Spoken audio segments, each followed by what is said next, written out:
Hello, good morning. Hello. Start recording, perfect timing there.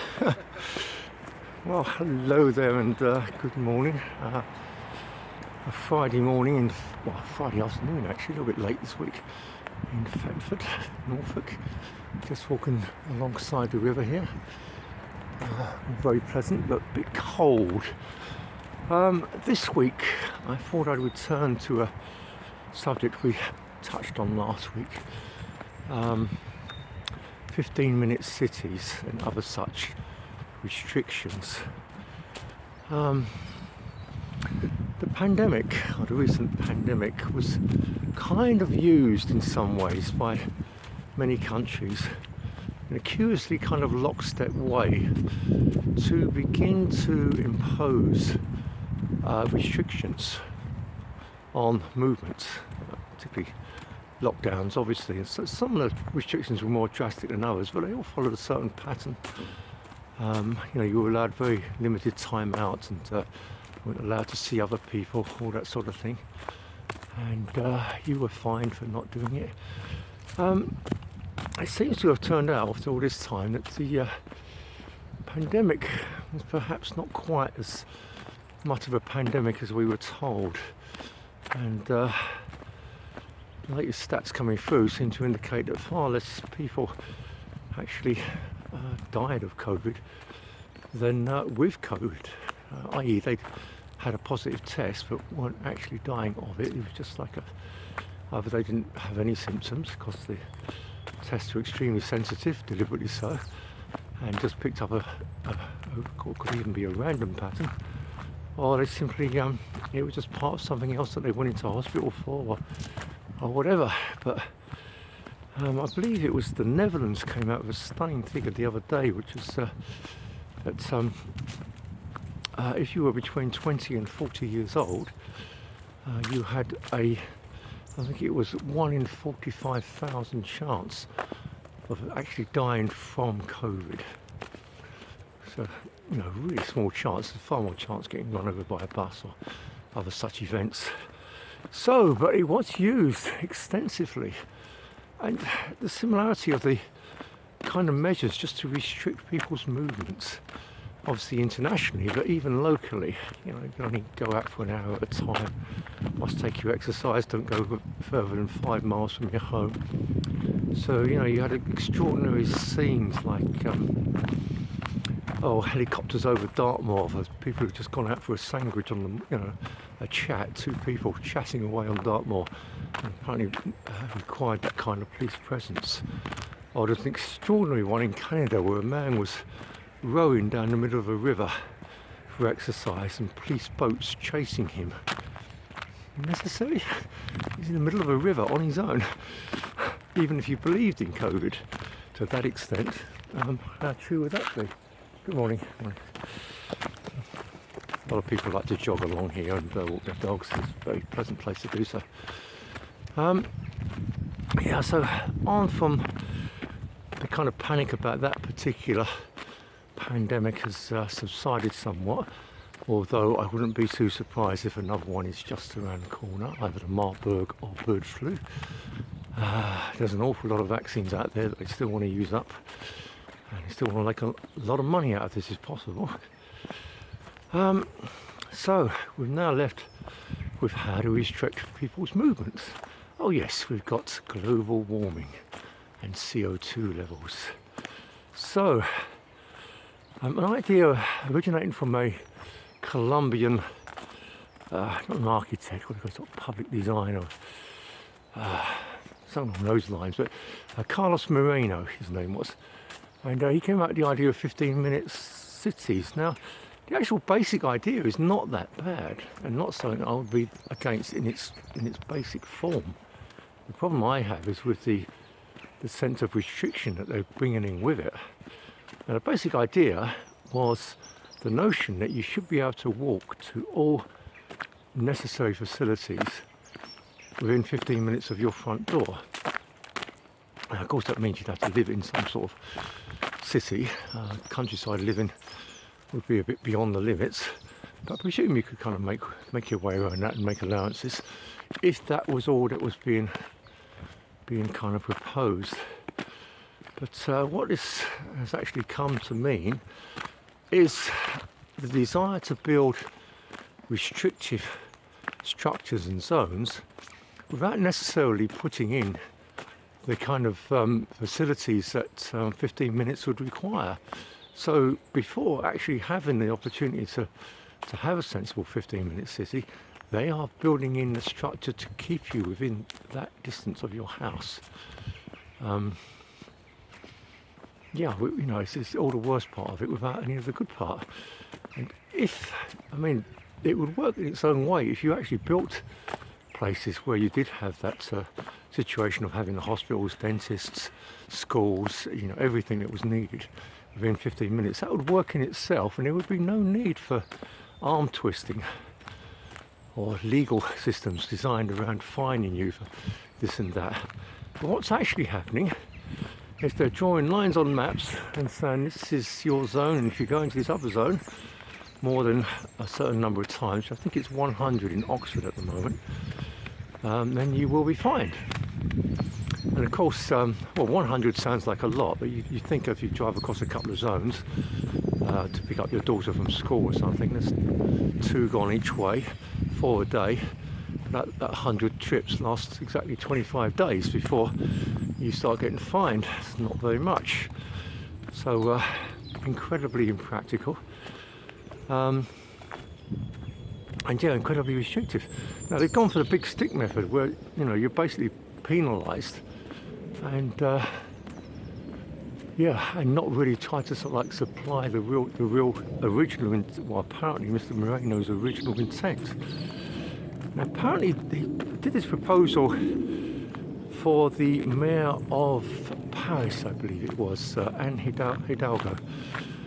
And they were working on that in 2018, but of course when the pandemic came, it gave them quite a good excuse to, well, it made it a good excuse anyway, to lock people down anyway, so they were quite happy with that. I believe the Paris experiment is still going ahead. In this country, we've got, I think it's Sheffield, Canterbury, Cambridge I believe is going to be going for one, Oxford, quite controversially, is going for one. Interestingly enough, the councils who are proposing this, I think that there were a mix of councils, Labour and Conservative, and maybe even Liberal Democrat. None of them seem to have a mandate of any sort. They were in their kind of election literature. None of them were promising to bring in this measure. None of them were sort of telling people this was their intention. But they've gone ahead with it anyway. Now in Oxford, they did do a consultation document after the proposal to see what people thought. And it came back with, I think it was 93% of respondents say no, we don't want this, or actually come up with reasons they didn't want it. When Oxford City Council came back with those results, they actually tried to fiddle it by sort of stating that only about, I think 20% said they didn't want it, others just gave reasons they didn't want it, and somehow they felt that didn't need to be counted amongst the 93%. But polling has since confirmed the numbers are very, very high. Not many people want this. So there's no sort of democratic mandate, but they're going ahead anyway. Now, this is a kind of major problem these days. They seem to go through elections, get elected, and then do things that are nothing whatsoever to do with the mandates that they got from the people. Now, it's one of the solutions. When we come to the part about solutions, I think I might go into. But the left-right divide and all that stuff is pretty artificial these days. It's really about those people who will try to do what they're elected to do, and those who won't. And those who won't are essentially Lib Dems, Labour and Conservatives. Hello, good morning to you. Very pleasant around this way. Now, in my own area, apparently I live in Norfolk, and 3 towns have been proposed as possible sites for the experimentation here. And one of them, unfortunately, is my town, and I think it's quite likely that it could end up being my town. Not something I'm looking forward to. I don't know what it'll do to house prices as well. They'll probably plummet. So anyway, not a good thing.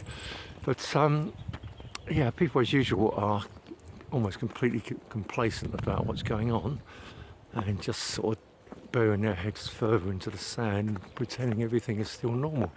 Nothing has been normal since the start of the so-called pandemic. They will not let it go back to normal. It's curious how, well, if you remember that phrase, build back better. Now, I mean, it's a nice little catchy little phrase, but it's kind of curious just how many people around the world, how many politicians were coming out with that exact same phrase, almost like they'd been given some sort of memo. Almost as if somebody from above was telling them what to say. We had Trudeau, we had Ardern, we had Johnson, just everywhere. Everywhere the people, the guy Morrison was in Australia, they're all coming out with the same exact phrase. In regards to 15-minute cities, the one of the groups proposing this managed to come up with a brilliantly imaginative phrase: build back better with 15-minute cities.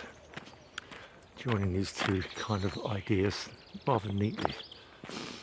Now, the WEF, to some extent, World Economic Forum, as usual, have got some input into all this, but they're actually struggling to sell it to their members a little bit, because 15-minute cities will adversely affect the bottom line of many businesses. If people can no longer get to shopping centres and other places of business and all that, it's obviously going to affect them quite badly. So quite a few of their members are not so keen on this, although at the top level they are quite keen. It's actually being proposed now. I think it's by the C40 group. So it was a group of, well, originally a group of 20 cities called the C20. Then it merged with one of the Clinton Foundation's groups. Anywhere you hear the name Clinton involved in any of these things, start to smell a rat. And that became the C40. But since then, I believe it's 97 city mayors now form this group, including the Mayor of London, Sadiq Khan. And they're all trying to impose these ideas of 15-minute cities and what's called ULEZ, ultra low emission zones. Now, I mean, this is bad enough, and people really need to resist this. It's really an attempt to ghettoise, I suppose, if that's a word, cities, that you're only allowed to stay within your little zone. You know, keep the peasants in their place, or while the wealthy people stay their place. They're much nicer areas, and you just aren't allowed in there effectively. Or you have to walk or take your bike if you are, even that in time. And also the idea of, like, you're allowed 100 passes at the moment. Well, as we get nearer 2030, it's going to be very tempting for these people who like enforcing these restrictions to lower the number down and down and down until it's eventually zero. You will not be allowed out of your zone with your car. Well, not good news, obviously.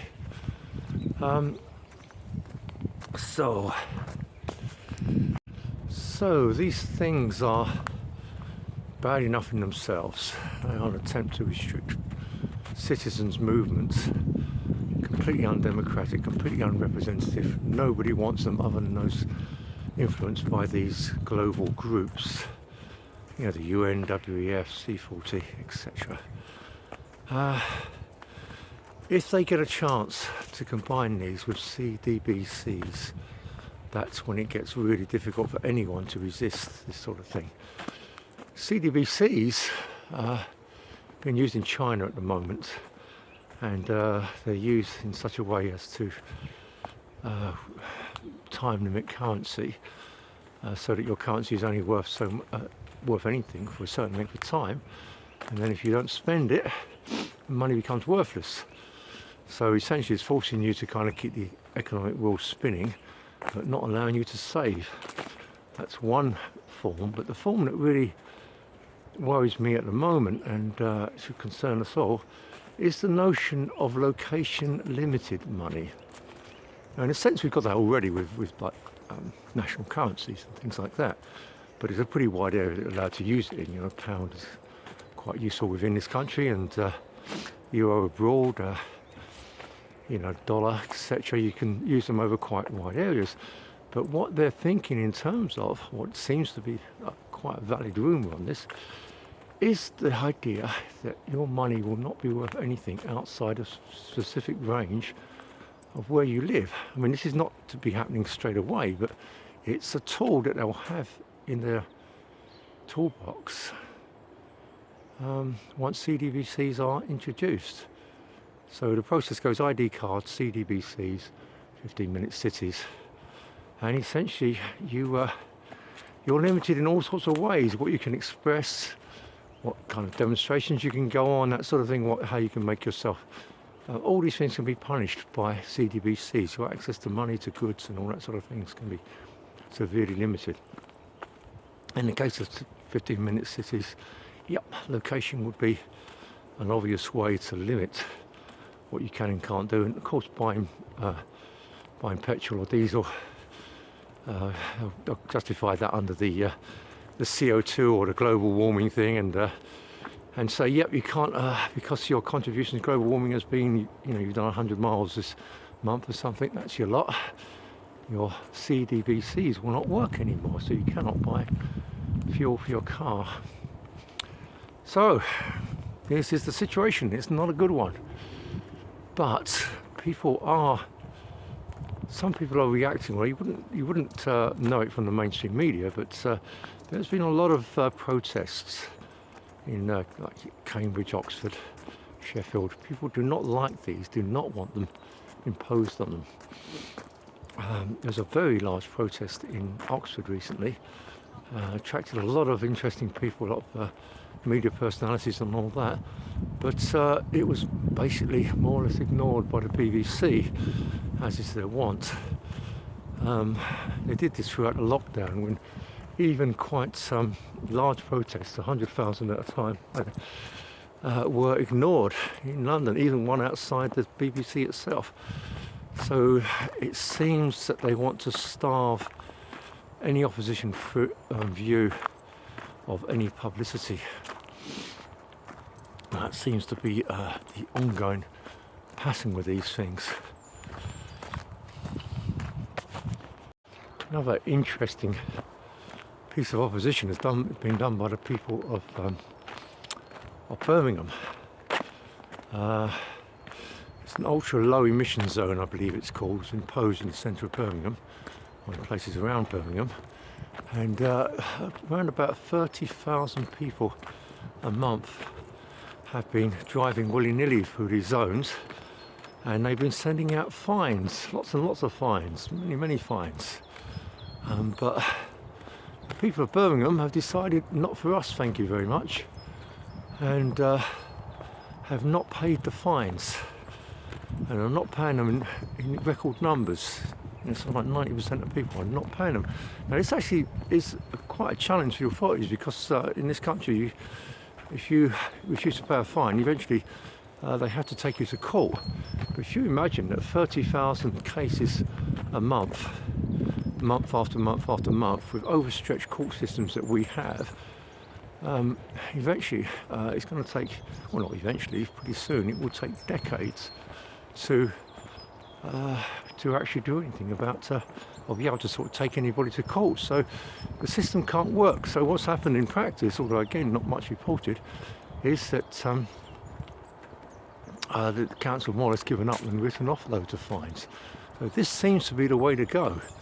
Again, it's not a choice that you have if you've got CDBCs, but while we've got cash and control of our own accounts and all that sort of thing, it can be done. Now, going on from that, what can we do about it democratically? I mean, we managed to have this ongoing soap opera of like ideas of left versus right and all that, and the politics of the Tories and the Labour Party and the Lib Dems and all that. and they're presented as if they were drastically different. But you look at the things they propose, they are essentially, they're singing from the same song sheet. They're all beholden to the WEF and these other kind of internationalist bodies. They're all either closet or actual globalists. Very few are willing to step out of line, and essentially the whole party system is captured in that way. So there is no point whatsoever to vote for these people if you want these things to change. All the parties, all the main parties, and you can go on to the SNP, if anything they're worse. The SNP is almost an oxymoron. They want independence for Scotland and national Scotland, and yet they can't wait to give that independence away to a multinational body, the EU, globalist body. So it's a bit oxymoronic, or maybe just simply moronic. Anyway, if you're unlucky enough to live under them in Scotland, it's the same thing, it's the same agenda. You should remember the lockdowns. If anything, those things are worse in Scotland than they were in England. So yeah, just more of the same, I'm afraid. So I can't see it happening on a national level, but on a local level, you can choose local candidates, independents, ignore the main parties, go out and leaflet and do things for local candidates who will not support these measures, and who will sort of raise a protest against them. And if enough get in, you can change it. We can change it. But you need action. You need the willingness to go out there and actually work for these people, or stand yourself and try to do something about it. Failure to do so is effectively compliance, and will not lead to a happy place, I'm afraid. Maybe I'm being over dramatic here, but it feels to me, or it seems to me, that we're reaching a critical juncture with these changes. The next 18 months or 2 years, we're either going to see enough people say no and do something about saying no, or we're just going to be swallowed up by this machine, this globalist machine, where you just become essentially walking data consumers. It's your only role in life, and you are completely subservient, well, kind of to the state, but the state itself is owned by these globalist organisations. So this is obviously one issue that comes up with this, but there's several other issues, as we say, like ID cards, CDBCs, surveillance, continuous surveillance, the centralisation of data, all that sort of thing. So yeah, don't let this just be a thought, don't let it just be an idea. We need to act, and need to act en masse. We have power en masse. As individuals, no one individual is going to make that big a difference, but if enough of us say no, like the people of Birmingham, it will make a difference.